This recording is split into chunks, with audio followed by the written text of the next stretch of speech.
So, good morning, students. My name is Abhilash Sodia, and today we are going to discuss a very hot, very important topic of our social studies, of our politics, democracy.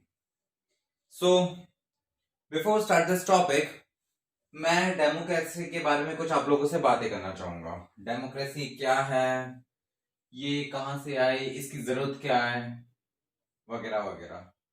सो मैं आपको text book की कोई चीज नहीं बताने वाला। मैं नहीं चाहता कि आप लोग सिर्फ क्वेश्चन आंसर याद करो और बस हो गया आपका काम। मैं नहीं चाहता आपने बस टेक्स्ट बुक पढ़ा। मैं चाहता हूँ आप इसकी जड़ तक पहुंचे और इसका जो फाउंडेशन है प्रॉपर आप लोग वहां से समझें। क्योंकि मैं जानता हूँ सोशल साइंस बहुत से लोगों को बहुत बोर करता है, लेकिन सोशल साइंस को मैं आपके सामने इतना इंटरेस्टिंग करने वाला हूँ कि आपका ये फेवरेट सब्जेक्ट बन जाएगा। चलिए पहले हम डेमोक्रेसी के बारे में जानते हैं। जहां तक लोगों ने सुना होगा या जो उसकी जो सिंपल डेफिनेशन है डेमोक्रेसी की, that democracy is a form of government. Okay, democracy एक गवर्नमेंट का फॉर्म है जो रूल्स रेगुलेशंस, जो हमारे देश की कानून व्यवस्था है, अर्थव्यवस्था है, पूरे हमारा जो इंडिया है, हमारा जो देश है, उसको पूरा संचालित करती है। तो डेमोक्रेसी क्या है, गवर्नमेंट चूज करती है। ठीक है, हम लोग इसमें नहीं पढ़ते हैं। पहले हम समझते हैं डेमोक्रेसी की जरूरत क्यों पड़ी। अगर हम याद करें जो हमारा बहुत प्राचीन टाइम था, जब राजा महाराजाओं का टाइम चला करता था, तो उसमें क्या होता था, उसमें राजा ही मेन आदमी होता था। वही रूल्स एंड रेगुलेशन सेट करता था। किसी को मान लो सजा देनी है तो उसके दरबार में पेश होता था इंसान, और उसको पनिशमेंट मिलती थी अगर उसने कोई क्राइम किया है। उसके राज्य में जितना भी खेती किसानी कोई भी बिजनेस हो या कुछ भी ऑक्यूपेशन हो, तो ये राजा का हाथ में होता था कि वो उसको कैसे टैकल करता है, जनता से किस हिसाब से वो टैक्स वसूलता था, किस हिसाब से लोगों की भलाई के लिए पैसा खर्चा करता था। तो मेन राजा था। और जो वहां की जनता थी वो उससे सवाल नहीं कर सकती थी कि राजा आप ऐसा क्यों कर रहे हो, आपको मत किसने हक दिया। मतलब राजा एक सोल पार्टी था जिसके पास सारे हक थे, सारी पावर्स उसी के पास थे। अब मान लो फॉर एग्जाम्पल राजा का बेटा कोई गलती करता है, कोई क्राइम करता है, तो उसको वो सजा नहीं दी जाएगी जो किसी एक साधारण आदमी को मिलती थी। बहुत सारे भेदभाव होते थे। राजा के बेटे, राजा की जो फैमिली है, वो रॉयल तरीके से रहते थे और जो बाकी जनता थी वो बराबरी से नहीं रहते थे। तो ये बहुत भेदभाव भी आप देख सकते हैं होता था। तो ये चीज को हटाने के लिए जब ब्रिटिशर्स आए इंडिया में, 1600 में आए थे, जब उन्होंने ईस्ट इंडिया कंपनी डाली थी इंडिया के अंदर, तब उन लोगों के जरिए हम लोगों को डेमोक्रेसी, जो कॉन्स्टिट्यूशन होता है, सारी चीज रूल्स और रेगुलेशंस के हिसाब से होना चाहिए। तो ये आइडिया हम लोगों को वहीं से आया है। और मैं आपको बता दूं जो हमारा भारत का संविधान है, द कॉन्स्टिट्यूशन ऑफ इंडिया, वो मैक्सिमम पार्ट हमने फॉरेन से ही कॉपी पेस्ट किया है। जैसे कि हमने यूएसए से डायरेक्ट यूएसए से हमने फंडामेंटल राइट्स उठाए हैं, यूके से हमने कुछ उठाया है, और ऑस्ट्रेलिया से हमने कोई सी चीज कॉपी की है।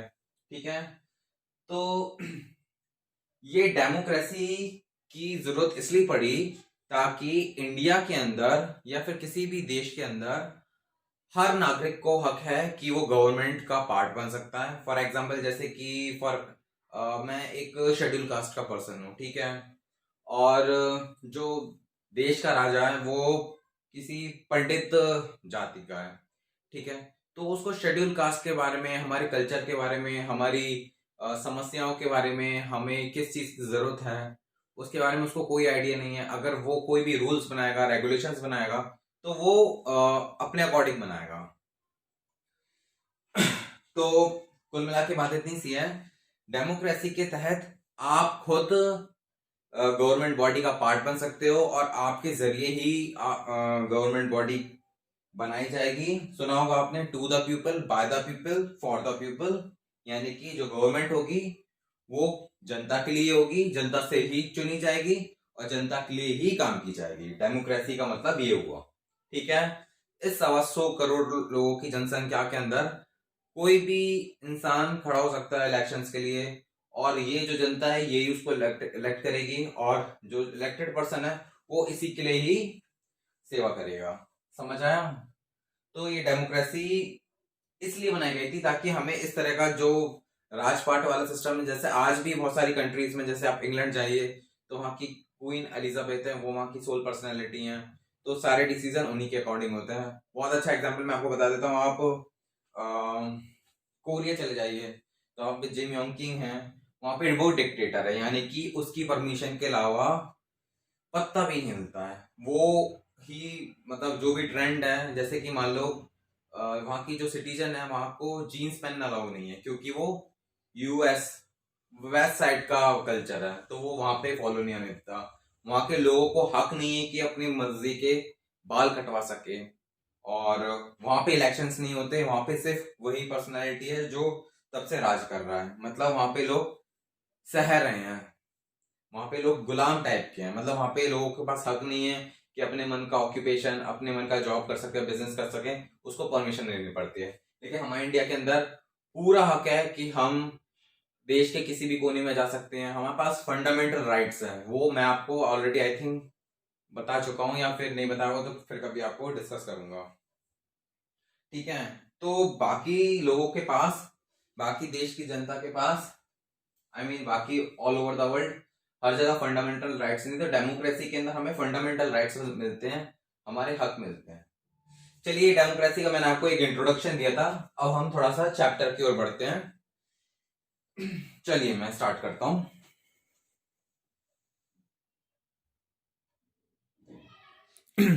सो स्टूडेंट्स, अब हम आ गए, हमारा टॉपिक स्टार्ट कर रहे हैं डेमोक्रेसी का, जो कि पहला टॉपिक है फीचर ऑफ डेमोक्रेसी। अब हमें डेमोक्रेसी के फीचर्स देखने हैं। डेमोक्रेसी में बेसिकली आपको क्या क्या पढ़ना पड़ेगा, क्या क्या डील करने पड़ेगा डेमोक्रेसी में। जैसे कि मैं अब आपको बता देता हूँ, हमारा मैं एक इंडिया का एक मैप बना रहा हूँ। आई नो मेरी हैंडराइटिंग और मेरी जो ड्राइंग है थोड़ी सी खराब है, फिर भी ये आप थोड़ा सा एज्यूम कर लीजिए। This is the Indian map, थोड़ा सा ही है, ठीक है? तो डेमोक्रेसी के बेसिक फीचर क्या हैं? ये हमारा इंडिया है। इंडिया के अंदर हम जानते हैं हमारे 28 स्टेट्स हैं, ठीक है? 7 यूनियन टेरिटरीज हैं, और इन स्टेट्स के अंदर 635 प्लस डिस्ट्रिक्ट्स हैं, और इन डिस्ट्रिक्ट्स के अंदर आप मानेंगे नहीं 5 लाख से ज्यादा विलेजेस हैं, जिसमें कि 3 लाख समथिंग विलेजेस में ग्राम पंचायत है। तो एक तरह का जो इंडिया है, और इसमें 125 करोड़ लोगों की जनसंख्या है। तो हमें 125 करोड़ लोगों में अपनी जो फैसिलिटीज हैं, I mean education, health, business, housing, ये सारी जो व्यवस्थाएं हैं, हमें उस एक एक इंसान तक पहुंचानी है। तो ये एक इंसान का काम होता नहीं है। तो इस पूरे देश को चलाने के लिए, इतने डिस्ट्रिक्ट, शहर, गांव, मेट्रो सिटी, सबको चलाने के लिए हमें एक बॉडी की जरूरत पड़ती है। फॉर एग्जांपल, जैसे कि अगर आप स्कूल में काम करते हैं, स्कूल में एक इंसान स्कूल नहीं चला सकता। स्कूल में एक प्रिंसिपल होता है, फिर टीचर्स होते हैं, फिर हमारा नॉन टीचिंग स्टाफ होता है। हर आदमी की एक अलग रिस्पॉन्सिबिलिटी होती है। जैसे कि हम ऑफिस में काम करते हैं तो एक मार्केटिंग डिपार्टमेंट अलग होता है, इंजीनियरिंग डिपार्टमेंट अलग होता है, मैनेजर्स का काम होता है लोगों को कंट्रोल करना, ठीक है? प्रोडक्शन का काम अलग होता है। तो इस तरीके से एक पूरी ऑर्गेनाइजेशन काम करती है। तो हमें देखना है कि डेमोक्रेसी, और हमारे पास हक ये है कि इस इंडिया पे कोई बाहरी इंसान रूल नहीं करेगा। पहले यही होता था, हमें अंग्रेजों से कोई शिकायतें नहीं थी कि वो हम पे राज करते थे। हमें बस शिकायत ये थी कि वो हमारे हमारे राइट्स नहीं देते थे। नहीं तो उन्होंने हमें बहुत अच्छी चीज सिखाई है, ये जो बिल्कुल सारी चीज व्यवस्थित तरीके से होनी चाहिए, रूल्स एंड रेगुलेशन के साथ होनी चाहिए, कॉम्पिटिटिव एग्जामिनेशन होनी चाहिए, एजुकेशन होनी चाहिए, स्कूल्स होने चाहिए। ये सब कुछ अंग्रेजों की वजह से भी हमने बहुत कुछ सीखे को ना। बस पॉइंट ये है कि वो भेदभाव करते थे और डोमिनेटिंग नेचर थे, और जो कि हमें पसंद नहीं था। और जैसे कि इंडियंस को बहुत मुश्किल हो जाता था कि ब्रिटिश गवर्नमेंट के अंदर एंट्री लेना।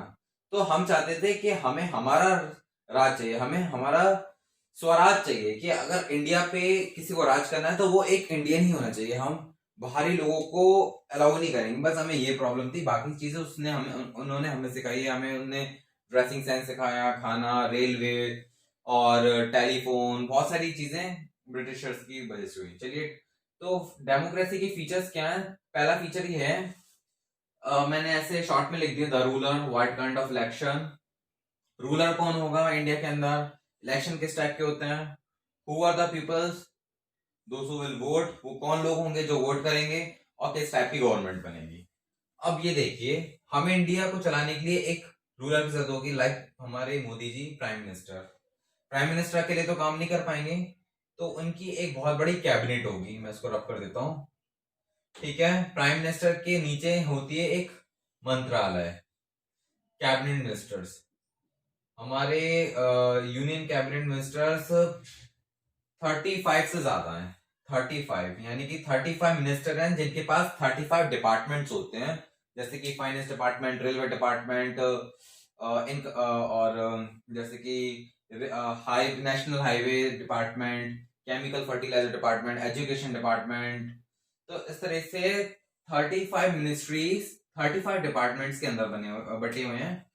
और ये मिनिस्टर्स डायरेक्टली कह सकते हैं हेड होते हैं अपनी जगह के, फिर इनके नीचे ब्यूरोक्रेट्स काम बहुत करते हैं। जैसे जो यूपीएससी एग्जाम क्रैक करके आता है, जो एसएससी का एग्जाम क्रैक करता है, तो वो एक अधिकारी बनता है, एक ऑफिसर बनता है, जो कि एक सेंट्रल गवर्नमेंट बॉडी के अंदर स्थित रहता है। जैसे कि होम डिपार्टमेंट, होम मिनिस्ट्री, हमारे कौन है, अमित शाह जी हैं, तो उनके अंदर जितने भी इंडिया की जो पुलिस फोर्स है वो उनके अंडर आती है, ठीक है। अगर हमें एक कोई बहुत बड़ा डिसीजन लेना है, जैसे नेशनल इमरजेंसी है, तो हमें होम मिनिस्टर की हेल्प लेनी पड़ेगी, ठीक है। फॉरेन मिनिस्टर है जिसके जरिए हम हमारे देश विदेशों से हमारे रिलेशंस होते हैं, डेलीगेट्स आते हैं, वो मेंटेन होते हैं। तो जो ये मिनिस्टर्स हैं, हमारे प्राइम मिनिस्टर और बाकी सारे मिनिस्टर्स हो गए, उसके बाद हमारे स्टेट्स होते हैं, जैसे एमपी, यूपी, राजस्थान। उसके अंदर जैसे हमारे चीफ मिनिस्टर एमपी के हैं शिवराज सिंह चौहान, और उसके बाद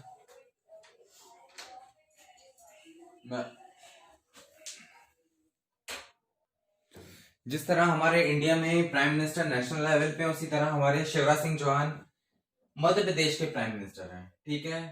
उस तरह राजस्थान के चीफ मिनिस्टर कोई और हैं, गुजरात का कोई और है, और उन मिनिस्टर्स के अंदर स्टेट लेवल पे भी, जैसे यूनियन मिनिस्टर्स हैं, तो स्टेट लेवल की भी एक मिनिस्ट्रीज होती हैं, फिर उसके नीचे डिस्ट्रिक्ट को संभालने के लिए कलेक्टर होता है, तो एक पूरी चेन होती है। हमें अभी बात करना है डेमोक्रेसी में कि रूलर्स कैसे चूज किए जाते हैं। अब जैसे ये मध्य प्रदेश, जो हमारे मोदी जी हैं, ये इंडिया के ही निवासी हैं। गवर्नमेंट के पहले ये भी काम इंसान थे, उन्होंने इलेक्शन लड़ा, जीते, जनता ने उनको पसंद किया, तो आज वो रूल कर रहे हैं, यानी कि देश की सेवा कर रहे हैं, ठीक है। वो कैसे चूज हुआ? अब जैसे कि for example prime minister, for example जैसे कि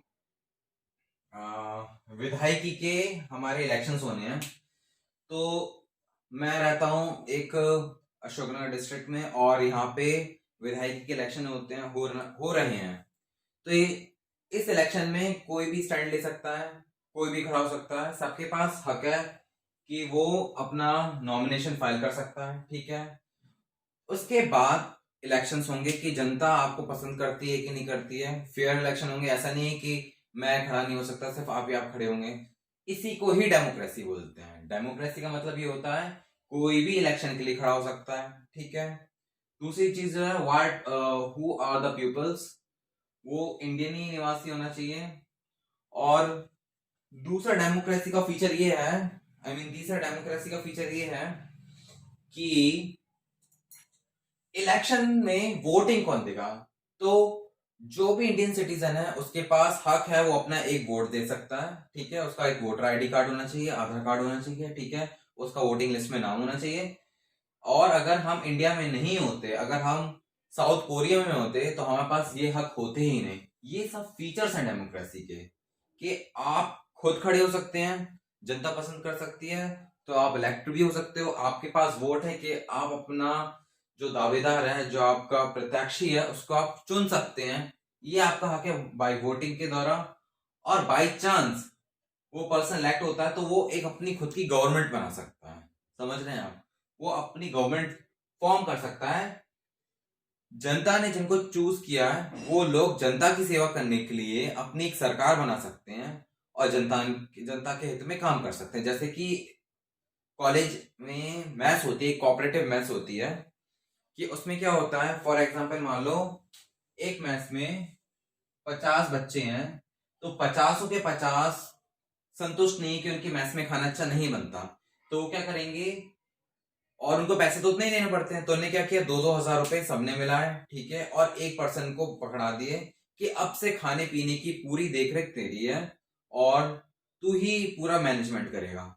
अब इन्हीं में से एक बंदा उठेगा, उसको पता है खाने में क्या प्रॉब्लम है, क्या हमें खिलाना चाहिए, पैसे का कहाँ यूज करना चाहिए, कहाँ नहीं करना चाहिए, तो उसको उसकी वजह से, उस एक पर्सन की वजह से मैथ्स का खाना अच्छा हो जाता है और उनको हर वीकेंड्स पे अच्छा फीस्ट खाने को मिलता है और क्वालिटी बढ़िया होती है।